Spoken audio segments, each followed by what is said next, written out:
Welcome to Tripping Through Transformation. I'm your host, Guillaume Poirier, and I'm inviting you on a journey that will expand your outlook on life. Join me as we delve into the realms of mental health, resilience, personal growth, community, and alternative healing. Through personal narratives and expert insights, we'll explore the transformative power of shared stories. Get ready to escape from narrow perceptions and dive into a world of diverse perspectives. Tripping Through Transformation is where stories become pathways to empowerment.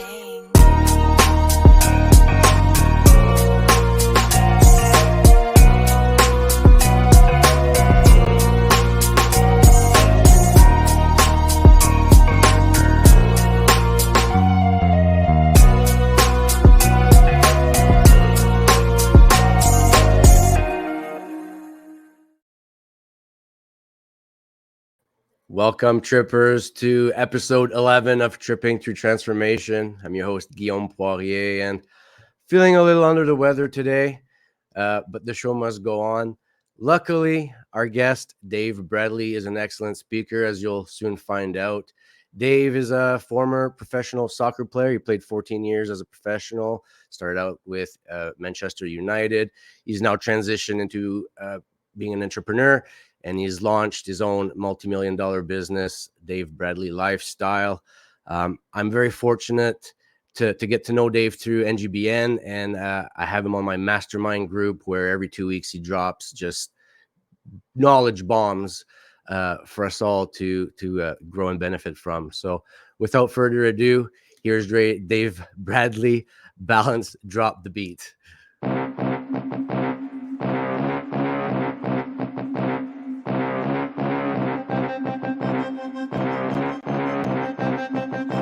Makes it bang. United as a youngster and went on to play. His contract there came to an end. He was a free agent, so he took the initiative and phoned. This is a very accurate corner kick. Little flicker to go. Beautiful goal on thick end. Like number 4, Bradley. Oh, you got another. Little flicker to go.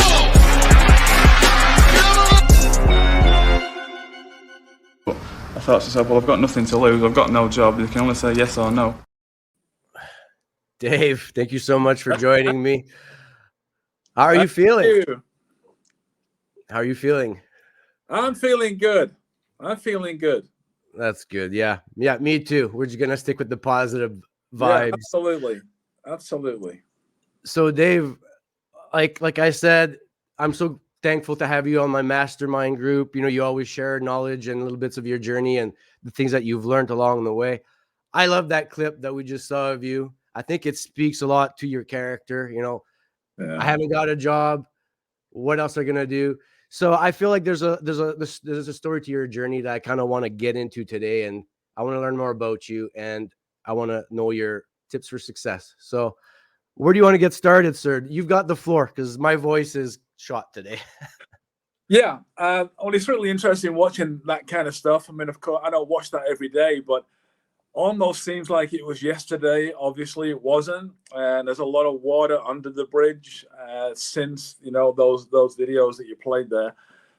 Primarily, born and raised in Manchester, England. My dad was at Manchester United as a young youth in his very early youth days, early teenage, mid-teenage years, and I used to look at his scrapbook. After he got a bit older and, of course, he had a couple of kids and, he wasn't playing anymore, but he kept a scrapbook. And in that scrapbook was pictures and clips and write-ups of him there and other players. And I used to look at that. And I guess that was the planting of the seed of, I want to be a professional soccer player. As we say in this part of the world, football in England, of course. So, but for the sake of this interview, we'll just use the word soccer. We all know what that is. So it's amazing what you forget. That's a long time ago, like I said. So you forget a few things, and just looking at that, it made me realize, wow, yeah, that's right. Oh, I forgot about that. Oh, gee, did I do that? I mean, sometimes you surprise yourself. So I think what I can tell you is joining Manchester United for 4 years directly from school at 16 years of age. It was in Manchester. It was my hometown club. I supported them. I walked to the games with my dad and my granddad. I mean, it's my DNA. It's in the blood. A lot of people that are, ingrained into a certain area and a certain sport and a certain team will understand that. And I think what it did was it gave me an almost prophetic understanding of loyalty. And it didn't matter. People, of course, now we go, well, gee, that guy played for Manchester United. What people don't know is the year I joined, they just dropped down into a division below the top one. So when I first joined, they weren't even a top club. But for some reason, it just didn't seem to matter. But the good thing looking back now, that was 4 years of what we call, for those of us that are a little bit of an older nature, I hate to admit to that, but I guess it's true, the foundation of work ethic, discipline, sacrifice, having the dream, believing in that dream, believing in yourself, and just knowing it's not going to be smooth riding all the way every single day. I mean, it's not. It's life just doesn't work that way. But if nothing else, that experience taught me, it turned me from a boy into a man. I joined as a boy and I left a man. Right. Well, so in the clips we see where you score that goal, you say you're like 15 years old there. So that was right at the start of your career. When you're doing the interview and you're talking about, picking up the phone and making those calls, how old were you there? So the clip where I'm scoring that goal, wearing a white shirt, or white kit as we call it, that was me playing for my country, England, at the under 15 level when I was still, for all intent and purposes, a schoolboy. It was the following year that I joined Manchester United. So I played for England, scored that goal. That was rare because I was basically employed to stop goals, a stopper. I wasn't basically employed to score goals. And then joined Manchester United. And 4 years later, I decided to leave. I didn't get fired. They didn't let me go. Maybe they were going to, I don't know. But somebody else came in for me and wanted to pay money for me to the club. Because in the UK and in soccer, you don't just take people. You've actually got to pay a fee for the registration to own that and to get that player on top of your wages and your signing on fee and all those things.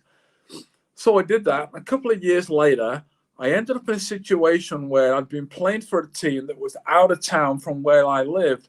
And I was doing a lot of driving up and down.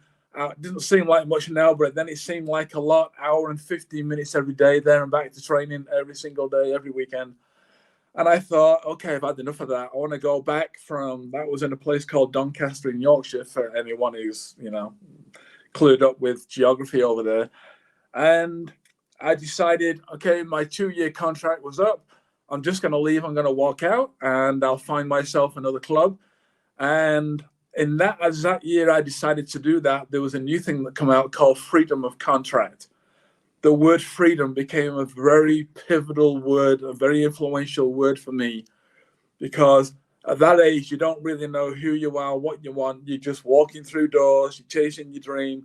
You do what you got to do. You do what you're told, et cetera, et cetera.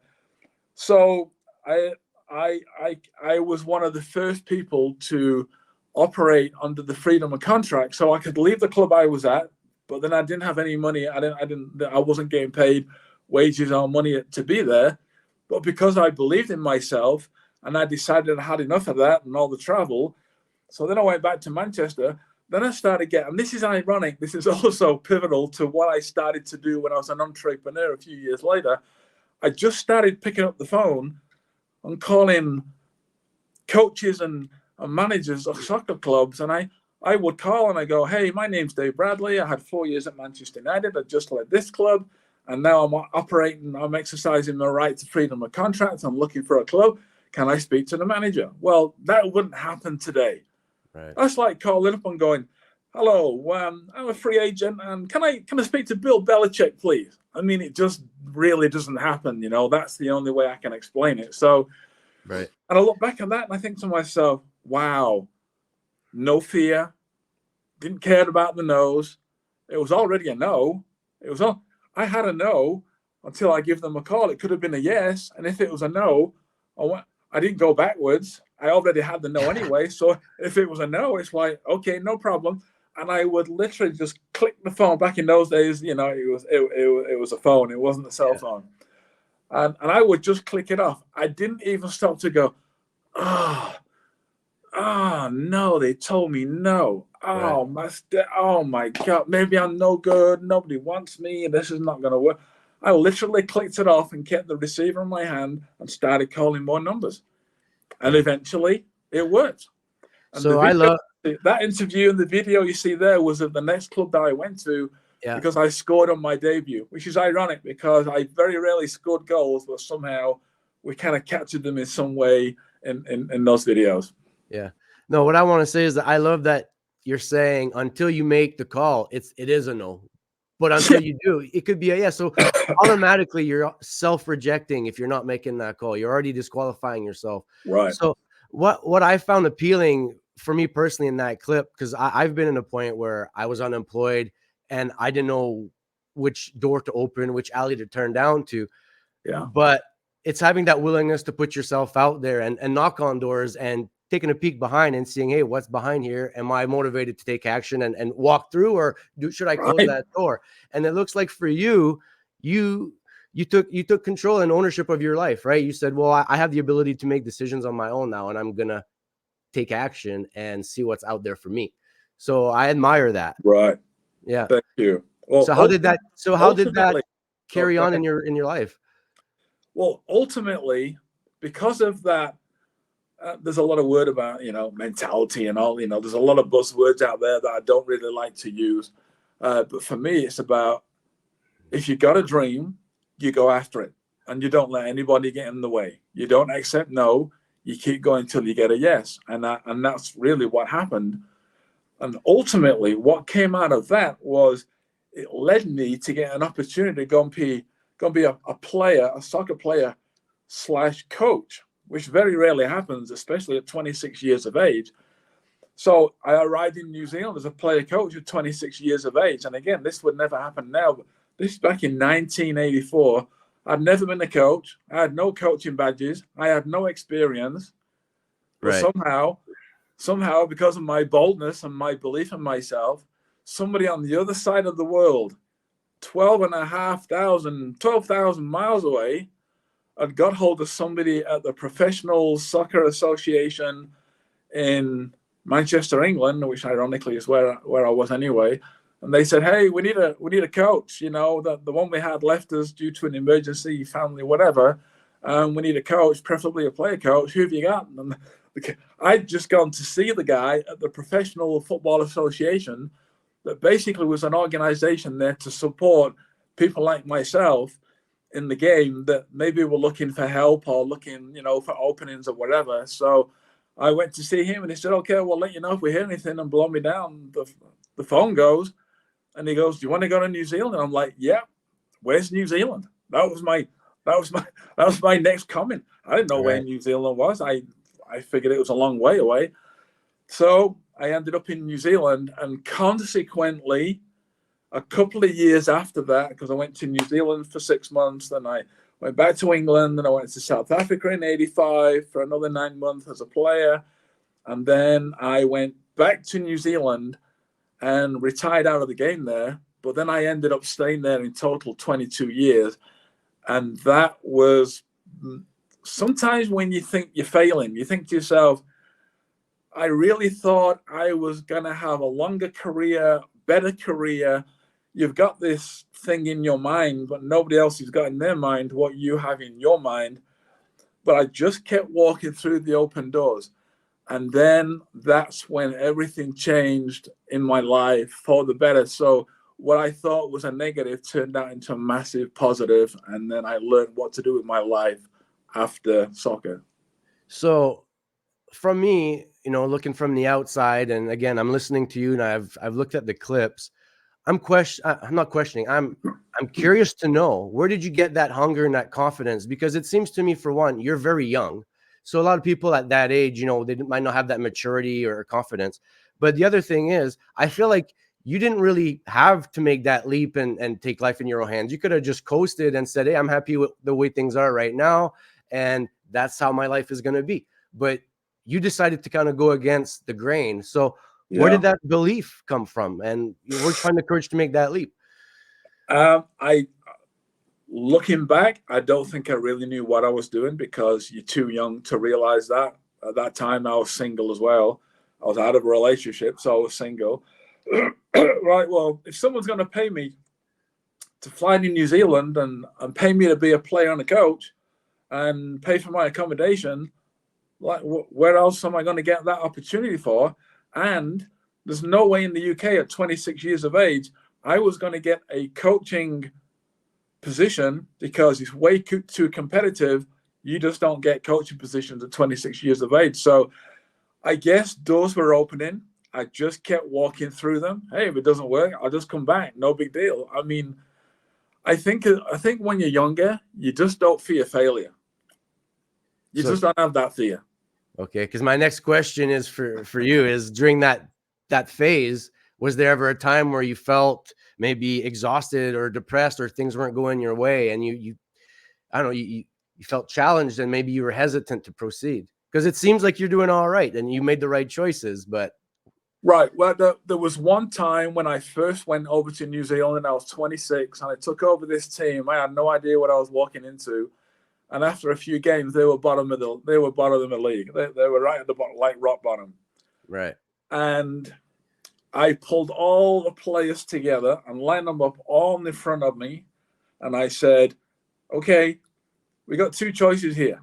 I'm going to give you a choice right now. You have to make a decision. This is on the training field. This is my first job. We're bottom of the league or bottom of the table. This is not going on my CV. This is not going to happen. Right. So we're going to change it. You're either with me or you're not with me. If you're not with me, go now. Right. Right now. We're finished. It's over.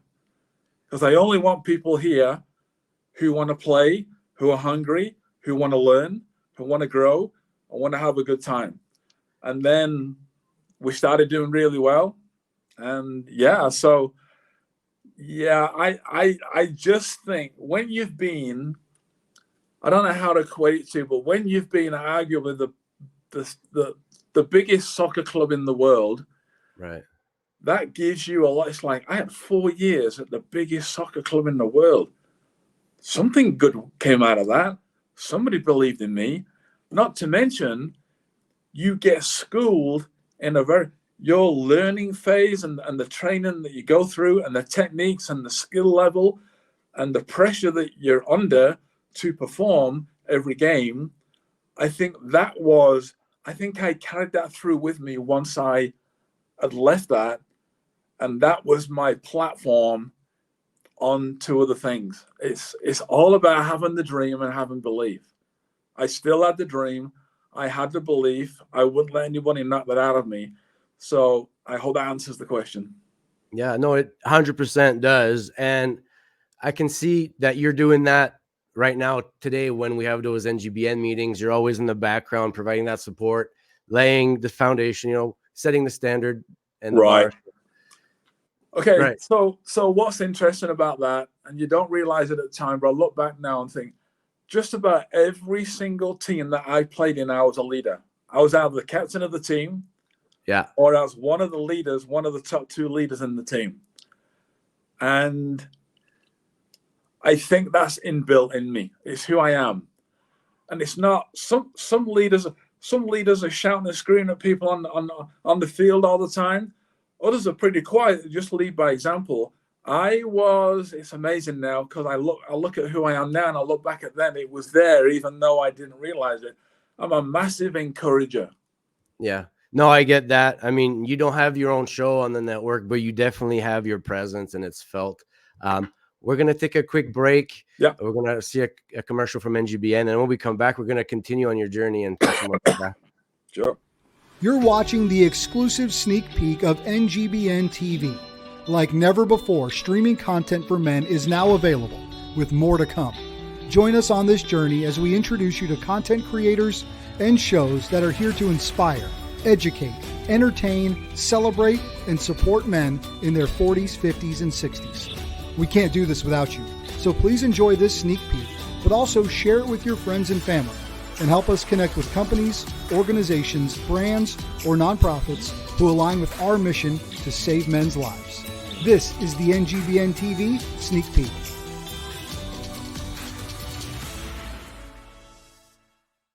Hey, I'm Micah McCreary, And I'm Rich Fry, and welcome to Truex Outdoors. the ultimate outdoor show. So come tag along with us as we experience thrilling adventures in hunting and fishing. From the mountains to the rivers, we'll bring you the most action-packed outdoor experiences. Watch us now on NGBN TV. Truex Outdoors. Welcome everyone out there to See I Am Me. I am your host, Rashawn Warren. Welcome to our community where you can embrace your authenticity, set ambitious goals, and achieve success. Together, let's empower and continuously improve our standing in the world. This show is for you. This show is geared to give you some perspective from other people who are just living their lives and experiencing things on a daily basis. You will hear for some people who have made it really, really far in their career, and they'll give you some ideas of how to continue to push forward. You'll hear from some individuals who have transitioned into other jobs after their primary career has ended. It's all about you, to give you the ideal of what you can be in order to become your greater self. Welcome to See I Am Me. I look forward to seeing you. Out. Wow, more great content from NGBN. So, Dave, we were talking about, you coming up playing soccer, transitioning into coaching. Let's keep talking about how you went from coaching to Dave Bradley lifestyle. So what's the evolution look like? And how does that growth journey look like? Right. So what had happened was, I ended up in New Zealand. I'd been there a couple of years, and now I'm getting a little bit older. I'm like, okay, do I want to keep beating the drum as an older guy playing soccer here? Even though I was only 30, but my career at that point, I'd already had the better times in my career. So now I'm starting to think of an exit strategy, if you like, and exiting out of professional sport, soccer in this case. And what I have come to realize, it didn't happen to me, and there's a reason for it, but when you've been in professional sport all the time, all of a sudden you go to bed at night, and then midnight comes, you're asleep, hopefully, and the clock strikes midnight, and then you wake up, nothing, nowhere to go. Yeah. No purpose. No training session, no purpose, and you soon realize, wow, everything was all set up for me. I didn't even have to think about it. All I had to do was just turn up and be told what to do. Yeah. And that can happen with a job. But what happens when, here's soccer taught me a lot of stuff, a lot of life lessons. But here's what it taught me. You can get paid for living your dream. I actually got paid money to live my dream. And I got paid, expenses all taken care of, to go to New Zealand, South Africa, back to New Zealand, live a great life, have those experiences. But then it came to the point where it's like, okay, what am I going to do? Well, just before I was thinking about getting out of the game, it's like, now what am I going to do? I mean, I don't know if anyone can relate to this. And hopefully if anyone's listened to this story, whenever people get hold of it through their media, it's never over. Yeah, it's never over. I mean, you've got your story. You've probably got a more heart-wrenching story than I do. But soccer taught me you can get paid for living your dream. So the next decision I had to make after soccer was, it's got to be something that's going to help me get paid for living my dream. Yeah. What I keep, the common theme that I keep going back to is that our stories are similar in that we both came to a point in our lives where we'd lost our purpose, but we got there for different reasons. I feel like for you, you were more in control and it was a choice you were making. Whereas for me, it was just literally my life, just like my house burning down out of my control, right? And a bunch of things that happened out of my control. Right. But ultimately, we still have to take the same actions and steps to get out of that process, regardless of how you got there, right? Right. So I think there's a big lesson to be learned there. And just like you say, it's never over. It's only over when you decide you're done and you quit. That's when it's over. No doubt about it. And, you know, I was in the gym one day because while I was playing soccer and coaching and whatever, I was also an aerobic instructor because that meant that I could join the gym for free and I can get paid for doing aerobic classes. You know, why wouldn't you do that and keep fit as well? Hey, I've thought of doing the same, so I'm not judging. So yeah, I was in the gym and there was a guy I'd got to know a little bit, and he worked at the gym, and he was enrolling people to join the gym, and you know, and join with memberships, etc. And he said to me one day, he called me over and he said, "Hey Dave, do you ever look at other business ideas or ways of making more money?" Guy, that question changed my life. Can you say that question again? Yeah. The guy called me over, innocuous. Yeah. I now know that he was shaking in his boots because I was someone that he thought I was on his level and above, you know, quality, ambition-wise, but he was brave enough to say, "Dave, do you ever look at other business ideas and ways of making more money?" Okay. It changed my life. Now, I look back and I said yes. And I always look back now when I'm talking about it and go, what was I thinking? I was on a coach for a contract for being a coach, separate one for a player, and I was now selling life insurance because there wasn't enough money in soccer, and I knew it was on the downslope, and I was teaching aerobics, so I had 4 things that were taking my time. Right. When I said yes to him, that would have been number 5. And he said, so there's a couple of business guys over. We're having a business meeting at my house, a couple of guys over from Australia, and we're going to run through a business plan. They're looking at expanding a marketing plan out of Australia, out of America, ironically enough, and Australia into New Zealand. And we're looking for people that are ambitious enough and can see the vision and, you know, potentially want to do something about it. So I went the next night. And I sat there, listened to this guy who was with an Australian accent that I'd never heard an Australian accent before. I heard a New Zealand one. They are different. And he was so strong. I'm like, oh man, that's a strong accent.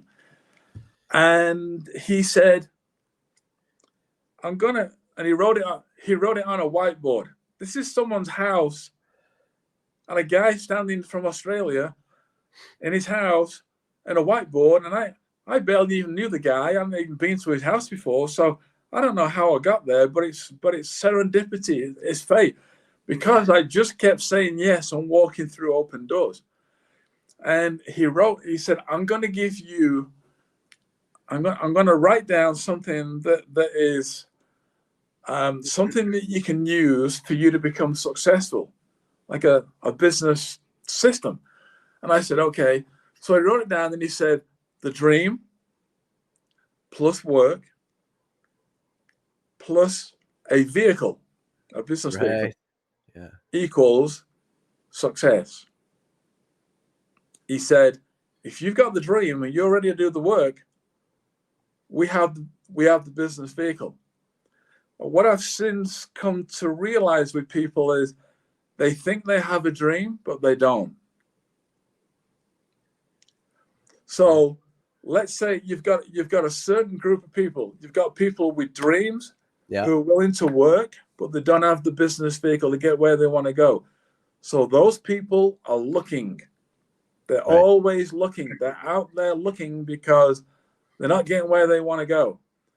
Or you can say to someone, here's a great business vehicle, whether you like it or whether you don't, and you've got the dream, but if you're not willing to work, that's not going to work neither. So, and he said, and the last one he said is, you can have the vehicle and you can be prepared to do the work, but at some point, if you don't know why you're doing it and what the dream is, you'll hit a brick wall. Yeah. And I think a lot of people equate that word to a 3-letter word today called why. What's your why? Basically, what it means is, what is your dream? Yeah. Now, I didn't really understand any of that. What I did know was I wanted the success part.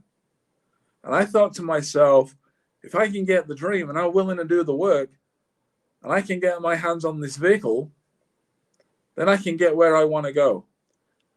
And I'm not telling you without a word of a lie. 4 years later, I was financially independent.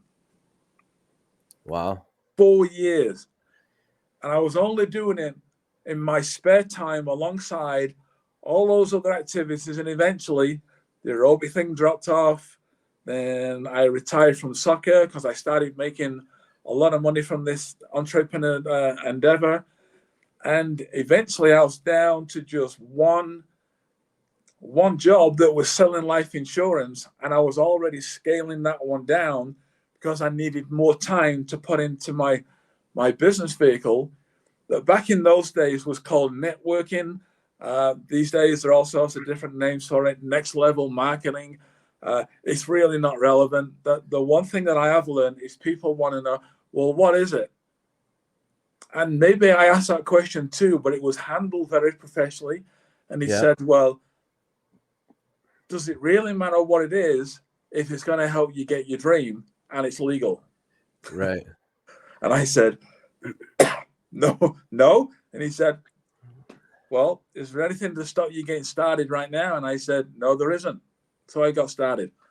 And 4 years later, I was making twice as much money. This is 1991, making $150,000 a year. 1991. In a country I was not from, in a business I never even heard of, I didn't know the heck I was doing. But here's what's interesting. Before I pass it back to you, you talk about growth and development.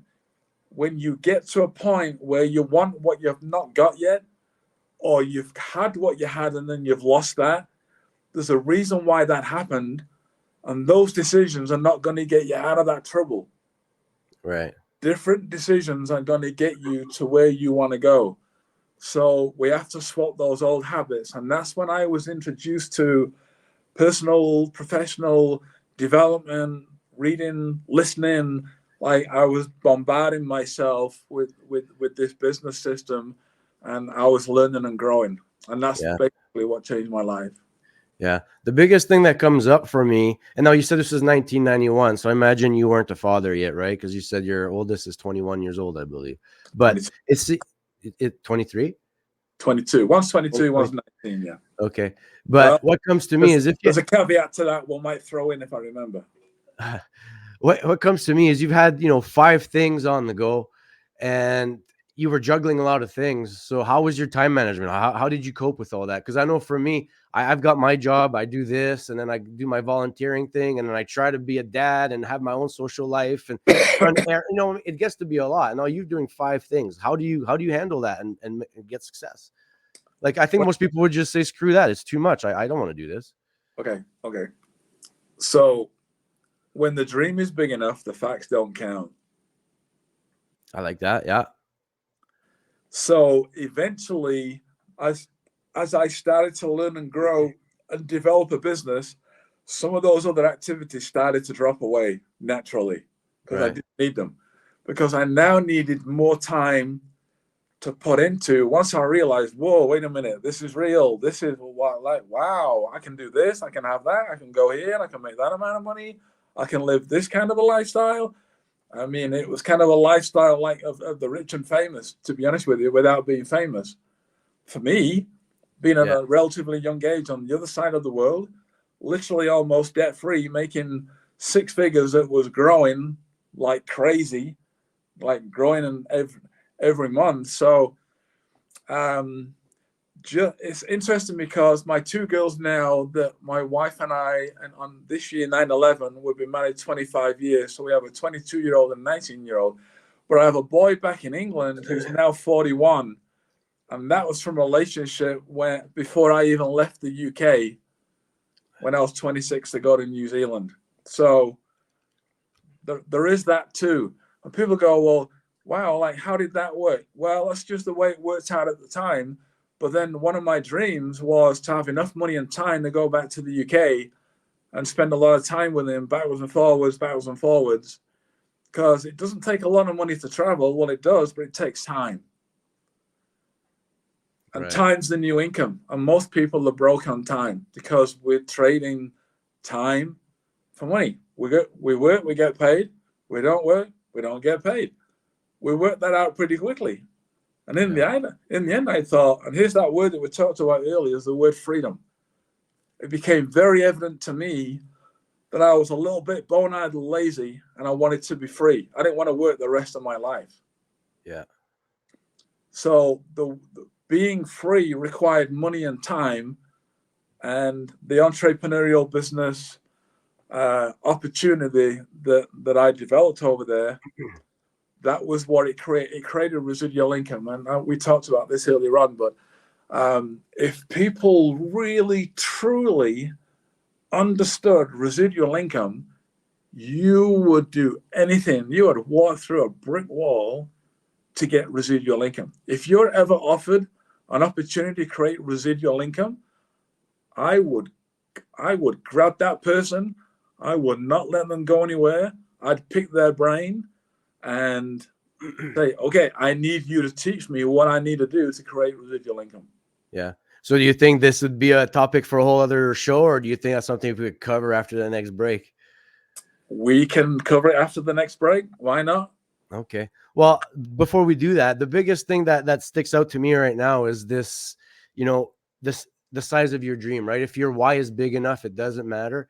What I've come to find was once I found my why, it's like Ian puts it, once you have that lighthouse that you can kind of aim at, everything else kind of falls into place. And the way I see it is once I know where to aim my tire, I might start with a bald tire and it might just spin. But over time, that tire starts to gain little studs and it starts to gain traction. And then it's like, oh, I can see my next step. Oh, I know which way to turn my wheel. Oh, at first, you might not know exactly what you have to do. You just have to know where you want to go, and you'll figure it out along the way. So, yeah. All right, Dave, we'll take another break. Okay. Another quick break from NGBN, and then we'll come back and we'll talk about what did you call it? Supplemental income? No. Residual income. Residual income. There you go. All right, Jenna. You're watching the exclusive sneak peek of NGBN TV.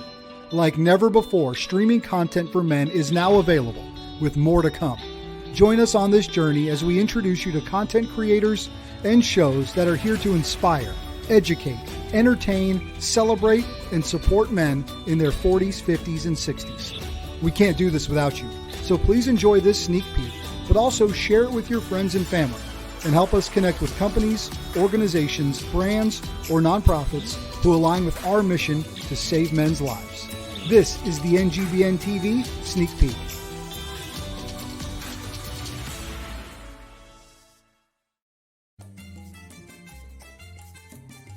We'd love to have you join us on the MD and Chef Team Show. I'm Chef Michael, culinary nutrition expert, and I'm joined by my beautiful wife, Isabel, medical doctor and suicide survivor. Yes, I was dropped into that world 10 years ago. And what I've come to understand is that we're focusing on the wrong thing, the downstream event of mental illness. We should be focusing upstream to prevent the downstream event. And that's what we do. So come join us on the MD and Chef Team Show. What's up? My name is Chris Rubio, and I'm the host of The Rubio Method on the NGBN TV network. Focus. Focus up. Long snapping and life are very, very similar. We have a great show that's going to educate you, inspire you, and most importantly, entertain you. I say most importantly because that's what I really want to do. And we're just kind of going on this journey together. And I'm going to make sure as we go on this journey together, you're going to have a good time while doing it. So check out The Rubio Method on NGBN TV.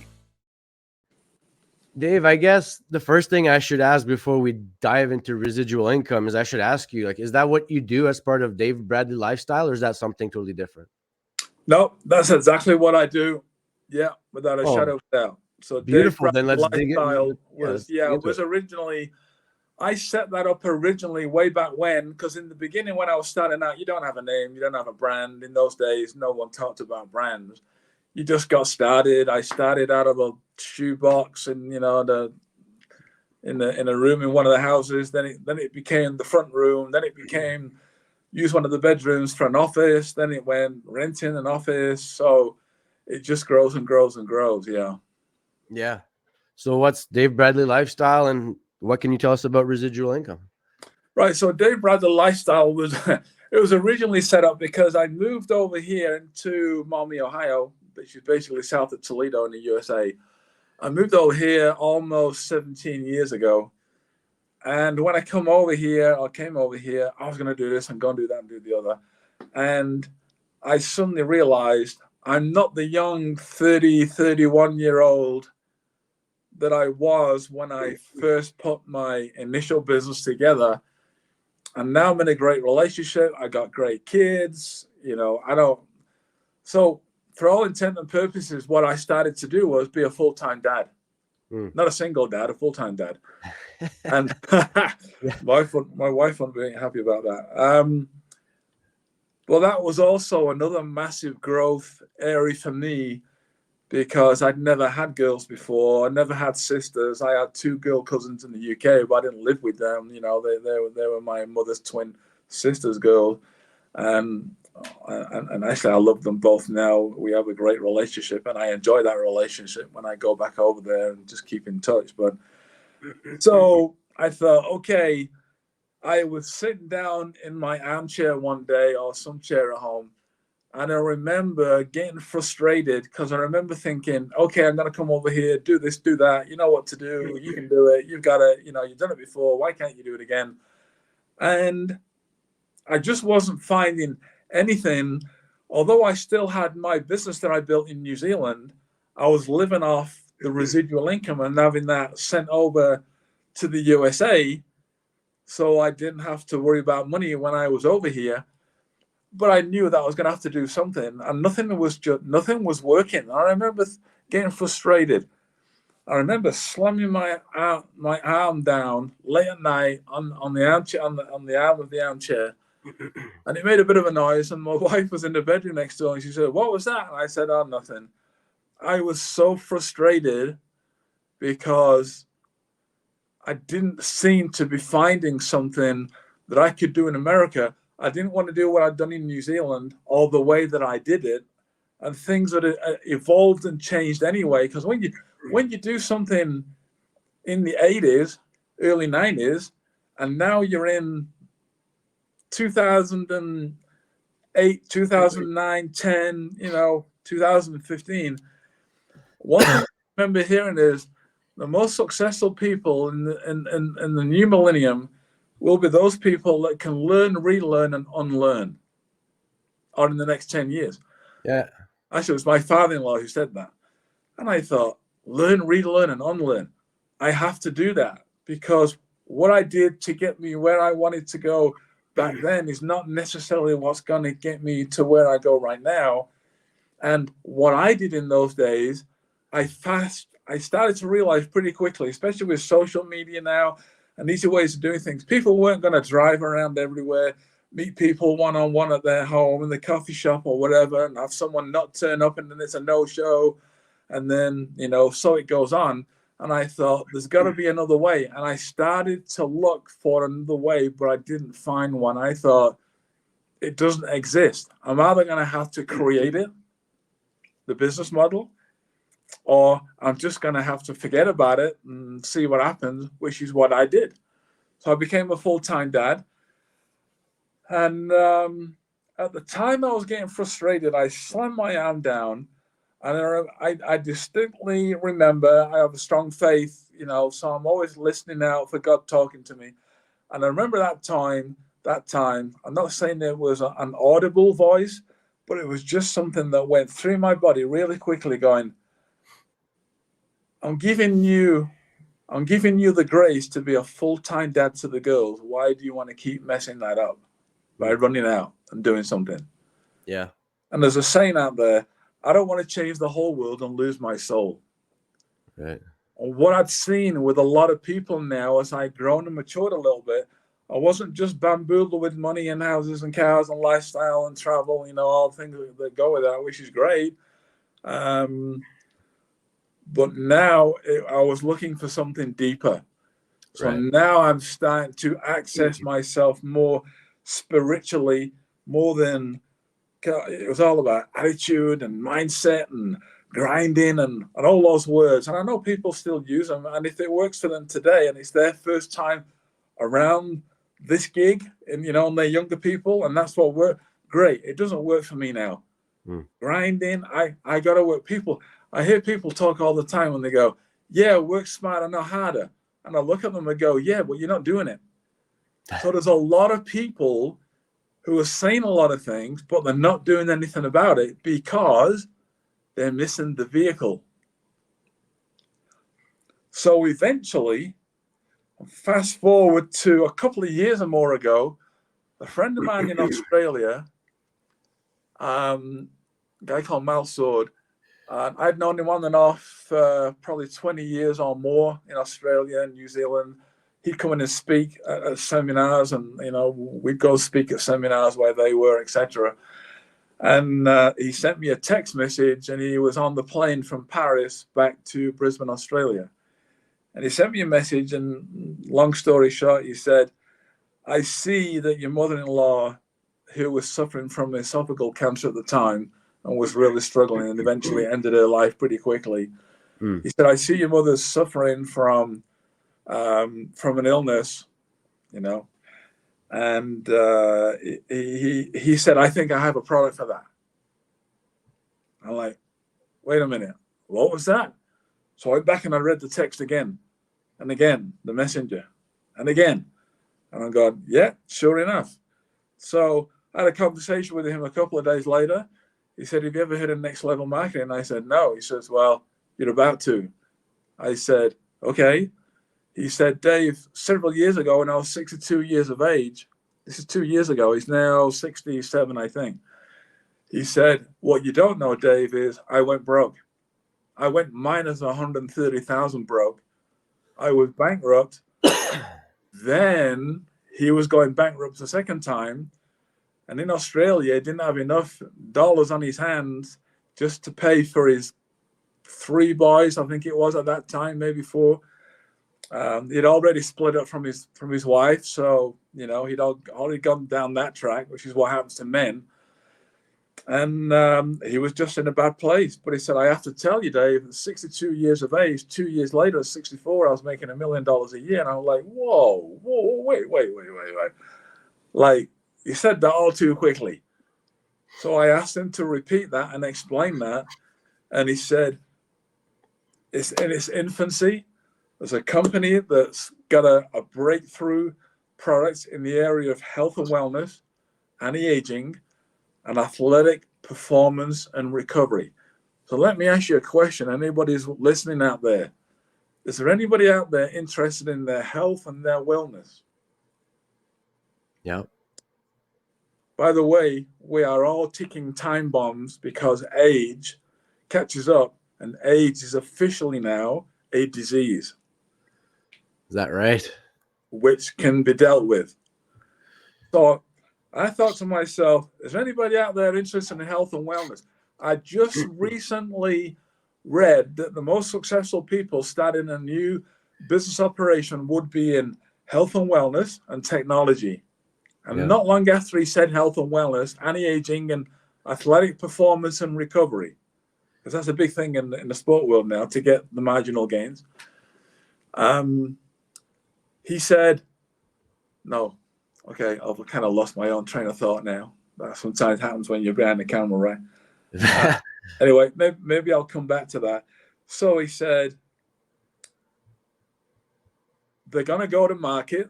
They've been operating under the radar for 10 years or more, just organically. Yeah. Done a couple of $100 million in the USA. Yeah. Actually, 33 countries at that point. But they were going very slow, very, very methodical. And now it was ready to be exploded. And he said, now we need people who know what they're doing to come on board to market this around the world.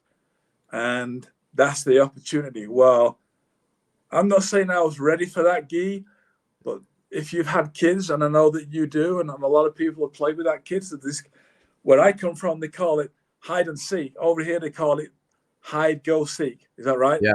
Yeah. All right. I can still remember playing with my girls. And I remember many times, and they'll go, count to 10, Dad, count to 10. And I'd get to about 9, and they go, make it 20, Dad, make it 20. I mean, it's so funny and it's so cute. And I'd get to 20 or 30, whatever they wanted. And then I would say, okay, I'm coming out, ready or not. And it's the same thing when an opportunity passes across your way. Some people see it and ignore it. Some people completely miss it. But other people see it and go, wait a minute, whether I'm ready or whether I'm not. In my case, at this stage of the game, I thought, I cannot say no to this and watch it explode around the world and become the prominent health and wellness. And the word was, oh, by the way, so here I've come back, I remember now. So two things with health and wellness and technology. Yeah. And out of his mouth came, this is a brand new technology that's fully patented. No one can copy it. And the product that they've developed is the only one in the whole world, and they own the rights, lock, stock, and barrel. Yeah. And I thought, that's the ultimate business. Well, so that's how I started again a couple of years or more ago, doing what I'm doing right now. Now, am I looking to sell people products? If someone wants to buy something, yeah, great. But because I'm a professional at what I do, and you want to create residual income, selling people products is an active income. You sell something, you get paid. You don't sell something, you don't get paid. What I now do is I see the opportunity to take it from a marketing point of view. So what I'm doing now is I'm looking for other people who don't necessarily just want to buy the product, but want to go and take it around the world, just from where they are at home, by the way, with technology. I do my business like this, all the way around the world right now. Yeah. What I will throw in right now this year. One quick last one, Dave. Right. I'm looking for 3 people that want to make $100,000 or close to it this calendar year, 2024. Yeah. Well, I think that sounds like a great opportunity. And I think there's a lot more to talk about there, but we're running out of time. So we're going to have you back on and talk a little bit more about this technology that you're talking about. Let me tell you one thing about the power of residual income, right? Okay, Jenna, I'm really going to narrow this down here. For you to have $1,000 a month coming in from any source of residual income, at 5% in the bank, for $240,000, $1,000 a month residual income of 5% in the bank is the equivalent of $240,000. Now, do you want the $240,000 locked up that you can't touch to make $1,000 a month and live off that at 5%? Or are you looking for an opportunity where you can create that $1,000 a month or $5,000 or $10,000 or whatever you want? Okay. Well, I don't know. I think do we still have time for a break, Jenna, or should we just wrap things up? I think I don't know if we have time for another break, Dave. So, okay. Jenna says we have time. So we're going to take a break and then we'll wrap things up.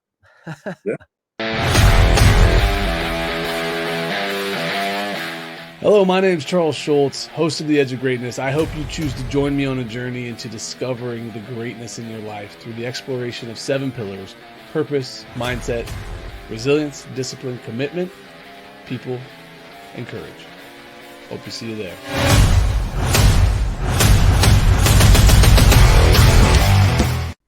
You're watching the exclusive sneak peek of NGBN TV. Like never before, streaming content for men is now available, with more to come.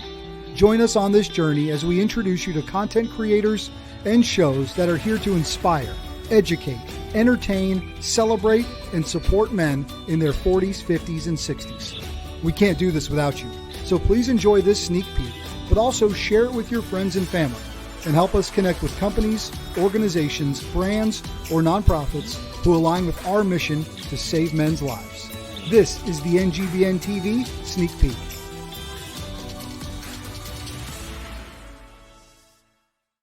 What's up, everyone? This is Chris Fontana, founder of Go Primal Lifestyle and Fitness Apparel and host of the Primal Mindset Show on NGBN TV. Coming to you from Long Island, New York, with the transformative show that shares inspiring stories of overcoming adversity and embracing personal growth. Hosted by me, who has triumphed over immense challenges, including addiction, mental health struggles, and significant weight loss. This show features conversations with individuals who have conquered their own obstacles. Through heartfelt discussions, the Primal Mindset offers hope, guidance, and inspiration to listeners, encouraging them to persevere and never settle. Join us on this empowering journey of resilience and transformation as we share the stories of incredible individuals who have embraced the power of the Primal Mindset. Join us on NGBN TV.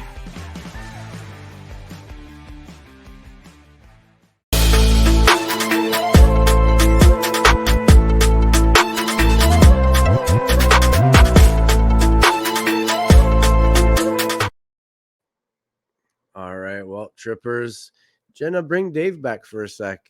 There you go. So, Dave, I'd like to wrap up the show by asking my guest if they have either a nugget of wisdom they'd like to share with the audience, or if maybe they have an ask, something that they'd like to put out there, seeking answers. So, okay, two things. Yeah, well, two things. Okay, two things. Man who stands on mountain with mouth open, waiting for roast up to fly in, have long wait. Yeah, I've heard you say that one before. Yeah. Right. And the next one is, if people want to know, people can call, they can get hold of me, send me a text message. I'll give you my number and they can get hold of me. My question is going to be, first of all, their question is going to be, which we can obviously get to. It's like, well, what is it? What have we got to do? Da, da, da, da. That's not the most important thing. The most important thing, what's your dream? And are you getting that doing what you're doing right now? Because if you're not getting to doing what you're doing right now, and the guy you've been working with who's been doing what you're doing 5 years longer than you, and he's not got your dream, you're not going to get your dream neither. Right. Those are the harsh realities. And I heard this somewhere a long time ago, and they said, this is how you explain it to people. What if I told you it was working with a one-pronged fork? I live in a semi-rural area here. Yeah. A one-pronged fork moving horse manure. But it was going to create, over the next 2 to 5 years, a $10,000 per month residual income. Would it matter what it is? No. And by the way, for you to have $10,000 a month of residual income to live on, you would need $2.4 million in the bank at 5%. Yeah. It's just not going to happen. People don't have that resource anymore.